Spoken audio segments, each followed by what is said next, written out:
स्वागत है मित्रों। तो स्टोरी को आगे बढ़ाते हुए आज के एपिसोड में चेस खुद के बारे में इंटरनेट पर सर्च कर रहा था, जहां उसे ये पता चलता है कि वो ब्राउन फैमिली का बेटा है और ब्राउन कंपनी का उत्तराधिकारी। और इंटरनेट पर बहुत सारी बातें थी, जैसे कि ब्राउन कंपनी का उत्तराधिकारी फिलहाल गायब है और उसे ढूंढने का प्रोसेस चल रहा है। और थोड़ा बहुत कॉमन बातें उसे ब्राउन कंपनी के बारे में पता चलती है। और ये सारी बातें इंटरनेट पर देखने के बाद चेस अपने मन ही मन कहने लगता है, देखा जाए तो मेरी लाइफ में सब कुछ नॉर्मल है, जैसे कि मैं खुद से खा पाता हूँ, पी पाता हूँ, लिख पाता हूँ और पढ़ पाता हूँ, और साथ ही साथ मैं कंप्यूटर भी चला लेता हूँ। मतलब मेरे लाइफ में सब कुछ अपने प्लेस पर है, पर जो प्लेस पर नहीं है वो है मेरा मेमोरी। मुझे समझ में नहीं आ रहा कि ऐसा कैसे हो सकता है। एक आदमी जो सब काम खुद से कर पाता है, पर उसे सिर्फ खुद का ही बारे में कुछ नहीं मालूम। और अगले ही पल हम चेस को उसके डॉक्टर के पास देखते हैं, जहां वो यही सवाल उसके डॉक्टर से पूछ रहा था कि ऐसा कैसे हो सकता है कि उसे कुछ भी याद नहीं है, फिर भी वो सब काम कर पा रहा है। क्या ये पॉसिबल है? तब चेस का डॉक्टर कह रहा था कि ये इम्पॉसिबल नहीं है, ऐसा हो सकता है, पर जो ह्यूमन ब्रेन होता है वो बहुत ही कॉम्प्लिकेटेड प्लेस होता है। और फिर डॉक्टर चेस को ब्रेन के बारे में बहुत सारे बातें और ज्ञान देने लगते हैं। और चेस को देखकर ये लग रहा है कि वो डॉक्टर की बातों से सेटिस्फाई बिल्कुल भी नहीं है। और कुछ देर चेस और डॉक्टर के बीच ऐसे ही बातें चलने के बाद फिर चेस कहने लगता है कि आप बस कीजिए, और आप मुझे ये कह रहे थे ना कि आप मेरा डॉक्टर हो। तब डॉक्टर कह रहा था कि हाँ, मैं तुम्हारा डॉक्टर हूँ, अगर तुम्हें कुछ भी पूछना है तो तुम मिस्टर रूल से पूछ सकते हो। और ये सुनते ही चेस का एक्सप्रेशन चेंज हो जाता है और वो सोच में पड़ जाता है कि भाई ये क्या बात हुआ। खैर, फिर हम देखते हैं कि चेस घर की एक एक करके नौकर और नौकरानियों के पास जा रहा था। फर्स्ट वो एक नौकरानी के पास जाकर कह रहा था कि मुझे बाहर जाना है। तब वो नौकरानी कह रही थी कि हमें नहीं मालूम, आप मिस्टर रूल से पूछ सकते हो। फिर चेस माली काका के पास जाकर गार्डन में कह रहा था कि मुझे वॉक करना है। तब माली काका कहता है कि मुझे नहीं मालूम, आप मिस्टर रूल से पूछ सकते हो। खैर, तब चेस किचन में जाकर घर के कुक से पूछ रहा था कि मुझे खाना खाना है। तब घर का कुक कहता है कि मुझे नहीं मालूम, आप मिस्टर रूल से पूछ सकते हो। और ऐसे भी जब तक मिस्टर रूल ऑर्डर ना दे तब तक मैं कुछ भी नहीं बना पाऊंगा। और हाँ, हद तो तब हो जाता है जब चेस घर का पेपर मंगवाता है ये देखने के लिए कि ये घर सच में चेस का ही तो है। तब घर का वकील आकर चेस से कह रहा था कि मास्टर चेस, ये घर और ब्राउन फैमिली का सब जायदाद आपका ही है, पर पावर ऑफ अटॉर्नी इन सारी जायदादों का मिस्टर रूल के नाम पर है। और साथ ही साथ मिस्टर रूल ब्राउन कंपनी के 12 डायरेक्टर है। और हाँ, जब तक आप ठीक ना हो जाओ और आपको सब कुछ याद ना आ जाए और मिस्टर रूल सबको ये ना डिक्लेयर कर दे कि आप पूरी तरीके से ठीक हो चुके हो, तब तक ये power of attorney mister rule के पास ही रहेगा और आपका हर एक जिम्मेदारी मिस्टर रूल ही उठाएंगे। लो भाई, कर लो बात। ये सुनकर ही चेस का तो दिमाग ही सनक जाता है। ये देखकर मैं एक ही बात कहूंगी कि बहुत सारे बीएल स्टोरी देखे हैं और सुने हैं।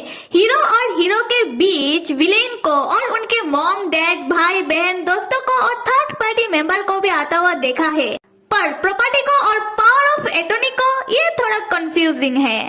खैर, आते हैं स्टोरी पर, जहां हम ये देखते हैं कि चेस तब भागकर अपने कमरे की तरफ जा रहा था, ये सोचते हुए कि ये मेंशन एक जेल जैसा है जहां मुझे हमेशा के लिए कैद करके रखने का इरादा है।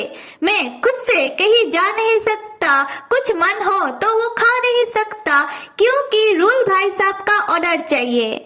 इसमें अगर मेरा मेमोरी वापस भी आ जाए, वो तब तक अप्रूवल नहीं होगा जब तक रूल भाई साहब इसमें अपना मोहर ना लगा दे और ये ना डिक्लेयर कर दे कि मैं सच में नॉर्मल हूँ। फिर हम देखते हैं कि चेस अपने कमरे में जाकर अपना जैकेट पहन कर और एक सेल फोन अपने हाथों में लिए फिर से अपने मन में कहने लगता है कि मुझे यहाँ से जल्दी ही बाहर निकलना पड़ेगा और मुझे पुलिस को कॉल करना पड़ेगा और साथ ही साथ मुझे खुद को आइडेंटिफाई करना पड़ेगा और पुलिस से ये कहना पड़ेगा कि वो मुझे प्रोटेक्शन दे और इस केस के बारे में इन्वेस्टिगेशन करे जो भी मेरे साथ हो रहा है। तब चेस सोचता है कि वो बालकनी से नीचे जाएगा क्योंकि उसका कमरा सेकंड फ्लोर पर है, तो वो किसी चीज से लटक कर आसानी से बालकनी से वो नीचे जा पाएगा और घर से भाग पाएगा। और चेस ऐसा करने के लिए जब वो बालकनी के सामने जाता है, गेस व्हाट, वो क्या पाता है? हाँ, उसका कमरा सेकंड फ्लोर पर है, पर उसका घर एक पहाड़ी के ऊपर है और नीचे खाई है। मतलब अगर चेस भागने की कोशिश करे वो भी बालकनी से, तब वो नीचे तो जा पाएगा, पर नीचे जाने के बाद वो डायरेक्ट ऊपर चला जाएगा। और ये देखने के बाद चेस भौंकला जाता है, पर वो खुद को शांत करने की कोशिश तो करता है पर वो कर नहीं पाता और वो डिसाइड कर लेता है कि उसे घर से भागना है। तब चेस अपना कुछ रिक्सी सा और अजीब सा थ्योरी लगाने लगता है घर से भागने के लिए। फिर चेस इसी रास्ते से ही जाने की कोशिश करने लगता है और तब ये बात रूल को पता चल जाती है और रूल तब भागते हुए चेस की तरफ आने लगता है और इस चक्कर में रूल को जो सर पर कट लगा था उसका टिचेस भी निकल जाता है और उसके सर से खून निकलने लगता है और इसी हालत में ही रूल चेस के पास आ जाता है और चेस को बालकनी से नीचे जाने नहीं देता। उस समय चेस रूल को ऐसे देखकर सोच में पड़ जाता है और कह रहा था कि अगर मैं इस आदमी पर विश्वास करता तो मेरे अंदर इसके प्रति कोई तो फीलिंग, इमोशन जरूर होगा। मैं अभी क्या करूं? क्या मेरे अंदर कोई इमोशन बचा नहीं? और रूल चेस से पूछ रहा था कि क्या तुम ठीक हो? पर उसकी खुद की सर से तब खून निकल रहा है और अगले ही पल हम चेस को पाते हैं जो रूल की कट में पट्टियां लगा रहा था, पर वो ठीक से ये काम नहीं कर पा रहा था और खुद ही कह रहा था कि मुझे पट्टियां लगाना नहीं आता। रूल तब कहता है कि कोई बात नहीं, मैं दवाई ले लूंगा तो ठीक हो जाऊंगा। तब चेस रूल से पूछने लगता है कि रूल, तुम्हारा ये जेनेटिक कंडीशन के बारे में इस घर में सबको ही मालूम है। तब रूल कह रहा था कि हाँ, हर एक क्लोज एम्प्लॉय को इस बारे में मालूम है। चेस कहने लगता है रूल से कि क्या तुम बेवकूफ हो जो तुमने अपनी वीकनेस के बारे में सबको ऐसे ही बता दिया? मालूम है वो पागल 23 ईयर की मेट इस बारे में सबको बताती फिर रही है। रूल, तुम मेरे घर पर रह रहे हो, तुम मेरी जिम्मेदारी हो। पता है इस घर का सिचुएशन बिल्कुल भी ठीक नहीं है। इस घर में सब बातें बनाते हैं कि इस घर का मास्टर जो फुल है और जिसको अपने बारे में ही कुछ याद नहीं, और दूसरे मास्टर को तो कुछ अजीब सा ही बीमारी है, थोड़ा सा कट लगते ही खून की नदियां बहने लगती है। कुछ इमरजेंसी हुआ तो तुम क्या करोगे? तब रूल चेस के हाथों को पकड़ के कहने लगता है कि तुम इतना क्यों नर्वस हो रहे हो और तुम किस बात के लिए डर रहे हो? चेस, तुम फिक्र मत करो, ये मेंशन पूरी तरह से आइसोलेटेड है। उस समय चेस रूल को एक जोरदार चाटा मार देता है और कहने लगता है कि हाँ, मेरा भी यही मतलब था कि ये घर पूरी तरह से आइसोलेटेड है और बाहरी दुनिया से इसका कोई ताल्लुकात ही नहीं है। और ये रूल चाटा खाने के बाद भी हंसते हुए चेस से कह रहा था कि हाँ, ये घर एक माउंटेन के ऊपर बना हुआ है और ये माउंटेन ब्रोड फैमिली का प्रॉपर्टी है और यहाँ पर कोई भी प्रॉपर परमिशन के बिना अंदर नहीं आ सकता। चेस, तुम डरो मत, यहाँ किसी के साथ ऐसा वैसा कुछ भी नहीं होगा। उस समय चेस अपने मन में सोचने लगता है रूल को देखते हुए कि सच में ये लड़का तो हद है, ऐसा लग रहा है कि ये लड़का नाटक कर रहा है। खैर, तब रूल चेस से कह रहा था कि चेस, वो तुम ही थे जिसने मुझे ये कहा था कि मैं मेरा जेनेटिक कंडीशन के बारे में सबको बता दूं। तब हमें पास्ट की कुछ बातें बताया जाता है। जब चेस को पहली बार रूल की ये कंडीशन के बारे में मालूम पड़ा था, तब चेस रूल से कहता है कि तुमने मुझे ये बात क्यों नहीं बताई? चलो ये बात सबको अभी बता देते हैं। किसी को ना मालूम हो और अगर तुम्हें छोटा सा पेपर से भी कट लग जाए तो। और पास्ट की ये बात रूल चेस को बताते हुए कह रहा था कि तब मेरा चेस मेरे लिए बहुत ही फिक्र करता था। तब चेस रूल को ही घूरे जा रहा था और रूल कहता है कि तुम मुझे ऐसे क्यों देख रहे हो। चेस कहता है कि रूल वो तुम ही थे ना जो कुछ देर पहले मुझे ये कह रहे थे कि मैं किसी मेट के साथ सोने के लिए मरा जा रहा हूँ। रूल तब चेस से कहता है कि उस समय मैं बहुत ही गुस्से में था और तुमने भी तो मेरे सामने उस मेट की साइड लेकर बात की। मुझे मालूम है कि तुम उसके साथ जाकर नहीं सोओगे क्योंकि तुम मेरे प्रति बहुत ही काइंड हो। और ये बात सुनकर चेस को तब हंसी आ जाती है और रूल कह रहा था कि क्या तुम सुन रहे हो। मैंने कहा तुम मेरे प्रति बहुत ही काइंड हो, सिर्फ मेरे लिए काइंड हो। चेस तुम मुझे प्रॉमिस करो कि तुम अभी कभी भी ऐसे हरकत नहीं करोगे। यहाँ पर रूल चेस जो भाग रहा था उसके बारे में बात कर रहा है और चेस जिस रास्ते से भागने की कोशिश कर रहा था उस रास्ते को रूल ने बहुत ही टाइटली बंद करके रखा है जिससे चेस दोबारा भाग ना पाए। खैर तब रूल चेस से कहने लगता है कि चेस अगर मैंने तुम्हें दोबारा से खो दिया तो मैं ये बात बर्दाश्त नहीं कर पाऊंगा इस बार। तब हम चेस को देखते हैं जो विदाउट इमोशन रूल की ये सारी बातें सुने जा रहा था और अपने मन में कहने लगता है कि हाँ सीरियसली ऐसा लग रहा है कि बर्दाश्त तो मैं नहीं कर पा रहा ये सब। और कुछ देर बाद ही हम चेस को जमीन पर सोता हुआ देखते हैं जहां वो ये सपना देख रहा था कि एक लेडी और एक आदमी और वो लेडी चेस से कह रही थी कि चेस बेटा तुम मेरे पास आओ ना। और ऐसा सपना देखने के बाद चेस का नींद टूट जाता है और वो उठकर कहने लगता है कि मैं सो रहा था, मैं सो कैसे गया वो भी जमीन पर, और मैंने सपने में किसी को तो देखा। और जब ये सारी बातें सोचते हुए अपने मन में चेस अपना सर दूसरी तरफ करता है तब वो अपने सामने वही 23 यार्ड की मेट को बैठा हुआ पाता है, वो भी बहुत ही क्रीपी तरीके से। और जिसको देखने के बाद चेस तो चिल्लाने लगता है और उस मेट से पूछने लगता है कि तुम यहाँ कैसे। तब वो मेट चेस से कहने लगती है कि मुझे नहीं मालूम, आप जाकर रूल मास्टर से पूछो। खैर तब चेस रूल के कमरे में जाता है रूल से बात करने के लिए और जाकर दरवाजे में नॉक करता है पर अंदर से कोई जवाब नहीं देता तो चेस खुद ही दरवाजे को ओपन करके अंदर चला जाता है। पर गैस व्हाट, चेस अंदर जाने के बाद वो क्या पाता है कि एक मेट नेकेड होकर रूल के सामने खड़ी थी और रूल उस मेट को देख रहा था और अपना कुछ किताब पढ़ रहा था। और ये सीन देखने के बाद चेस का तो होश ही उड़ जाता है और वो मेट तब चेस को देखते ही सॉरी मास्टर कहने लगती है, फिर वो भाग जाती है चेस के सामने से कमरे के बाहर। और दूसरी तरफ रूल जो चेस को देखते ही एकदम नॉर्मली चेस से कह रहा था कि चेस व्हाट्स अप।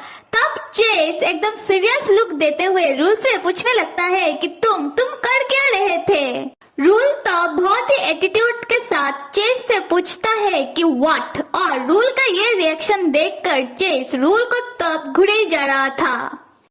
मेरे प्यारे मित्रों, यही रूल था ना जो कुछ देर पहले चेस से कह रहा था कि अगर मैंने तुम्हें दोबारा से खो दिया तो मैं ये बात बर्दाश्त नहीं कर पाऊंगा। और अभी देखो किसी मेट के साथ लगा पड़ा है। और आते हैं स्टोरी पर जहाँ चेस रूल को घूरे जा रहा था अपने मन में ये सोचते हुए कि रूल ने तो कहा था कि वो मेरा लवर है, तो फिर ये सब क्या हो रहा है। नहीं, मुझे इन सब से कोई फर्क नहीं पड़ना चाहिए, बिल्कुल भी नहीं। तब चेस रूल से पूछने लगता है कि अभी ये सब क्या हो रहा था, क्या मैंने तुम्हें अभी डिस्टर्ब किया है। और फिर से अपने मन में सोचने लगता है नहीं, मुझे इस सिचुएशन को तुरंत ही जज नहीं करना चाहिए। ऐसा भी तो हो सकता है जो मैंने दिखा है वो सही ना हो, मुझे पहले पूरी सच्चाई जाननी चाहिए। तब रूल चेस को कुछ अजीब सा ही स्टोरी सुनाने लगता है और कहता है कि वो नौकरानी तो यहाँ आई थी पर उसे गर्मी लग रही थी, इसी कारण उसने अपना कपड़ा उतारना शुरू कर दिया। फिर उसने ये सोचा होगा कि वो अगर मेरे साथ इंटीमेट हो जाए तो उसका लाइफ सेट हो जाएगा। और चेस रूल की ये बेबुनियाद बातें सुनकर वो फिर से अपने मन में एकदम शांत तरीके से सोचने लगता है, क्या ऐसा भी हो सकता है? तुम्हें क्या लगता है कि मैं ये सारी बकवास बातें सुनूंगा तुम्हारी? और चेस को ऐसे शांत देखकर रूल चेस से कहने लगता है कि क्या हुआ है? अच्छा ठीक है, कोई बात नहीं, मैं इस मेट को बाद में अपने कमरे में बुला लूंगा। और ये सुनते ही चेस को तब हंसी आ जाती है और रूल से कहने लगता है कि ओ अच्छा, अब मैं समझा कि तुम सच में उस लड़की के साथ सोना चाहते हो। तब रूल बहुत ही एटीट्यूड के साथ कहने लगता है कि हाँ, तो तब चेस परेशान हो जाता है और रूल से पूछने लगता है कि रूल, तुमने ही तो कहा था कि हम दोनों एक रिलेशनशिप पर है और तुम अभी ये सारी बातें मेरे सामने इतना नॉर्मली कैसे कर सकते हो कि तुम्हें किसी और के साथ? रूल कहता है कि चेस, तो क्या तुम्हें जलन हो रही है? चेस तब कहता है कि नहीं, मुझे तुम्हारे बारे में कुछ याद ही नहीं, तो मुझे भला जलन क्यों होगी? बल्कि ये तो हम दोनों के बीच का विश्वास का बात है। तुमने तो कहा कि तुम मुझे पसंद करते हो और अभी तुम कुछ और ही कह रहे हो। तब रूल चेस से कहता है कि ओ अच्छा, शायद मैंने तुम्हें ठीक से एक्सप्लेन नहीं किया। देखो चेस, मेरे कहने का ये मतलब है कि हम दोनों किसी टिपिकल टाइप के रिलेशनशिप पर नहीं हैं। तब चेस कहता है कि क्या? और रूल कहता है हम दोनों का जो भी रिलेशनशिप है वो दुनिया से छुपाए हुए है, इट्स अ सीक्रेट। हम दोनों मिले थे जब हमारा एज तक 15 और बड़े होते होते हम दोनों के बीच बहुत सारे चेंजेस आ गए थे। मेरे पास तुम्हें बताने के लिए बहुत कुछ है चेस, पर हम दोनों ने एग्री किया था कि हम दोनों हमारा रिलेशनशिप को मेंटेन करेंगे, पर हम दोनों हमारे रिलेशनशिप को इंटरफेयर नहीं करेंगे बिकॉज वी आर बायसेक्सुअल। और यहाँ पर आते आते हम व्यूअर के साथ साथ चेस भी सोच में पड़ जाता है कि भाई हो क्या रहा है, रूल ये कौन सा स्टोरी सुना रहा है। खैर, हमें तो स्टोरी से मतलब है, तो आता है स्टोरी पर जहाँ रूल चेस से कह रहा था कि तुम्हें देखकर ऐसा लग रहा है तुम मेरी बातों से सेटिस्फाई नहीं हो। तब चेस कहता है कि नहीं ठीक है, तुमने जो भी कहा चलो मैंने मान लिया। तब रूल स्माइल करते हुए चेस से कहने लगता है कि तो फिर ठीक है, जाते वक्त तुम उस मेट से कह देना कि वो मेरे कमरे में आ जाए।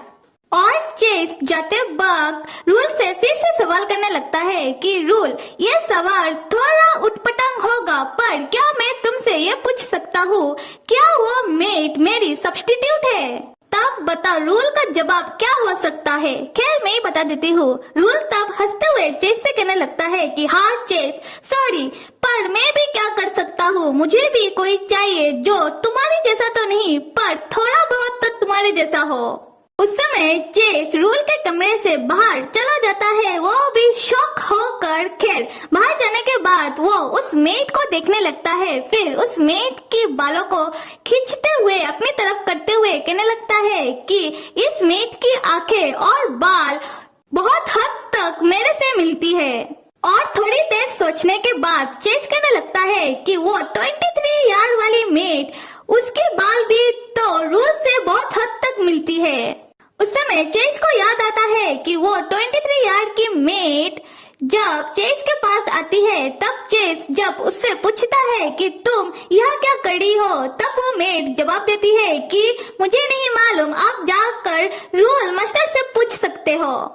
और उस दिन जब रूल ने चेस के ऊपर बेबुनियाद का आरोप लगाकर कहा था कि 23 यार्ड की मेट क्यूट है ना, तुम्हें उसे देखकर उसके साथ इंटीमेट होने का मन तो करता होगा। यह सब रूल ने जानबूझकर चेस से कहा था। मतलब यह रूल उस 23 यार्ड की मेट को वो खुद ही चेस के पास बेचता था उसकी सब्स्टिट्यूट के तौर पर। मेरे प्यारे मित्रों, इतना तक स्टोरी देखने के बाद मैं एक ही बात कहूंगी कि रूल क्या पागल है। और आप सब चेस को कोई सलाह मशवरा देना चाहते हो तो दे सकते हो। और हाँ, क्या आप चाहते हो कि ये स्टोरी कंटिन्यू हो? क्योंकि मैंने पहले एपिसोड में ही कहा था कि ये स्टोरी दिखने में जैसा है, चलते चलते वैसा नहीं रहेगा। आप कुछ और सोचोगे और निकलेगा कुछ और। तो आप सब मुझे ये जरूर बताना कि क्या आपको ये स्टोरी पसंद आ रही है। और लाइक, सब्सक्राइब और कमेंट करना तो बिल्कुल भी मत भूलिएगा। Till then stay with me and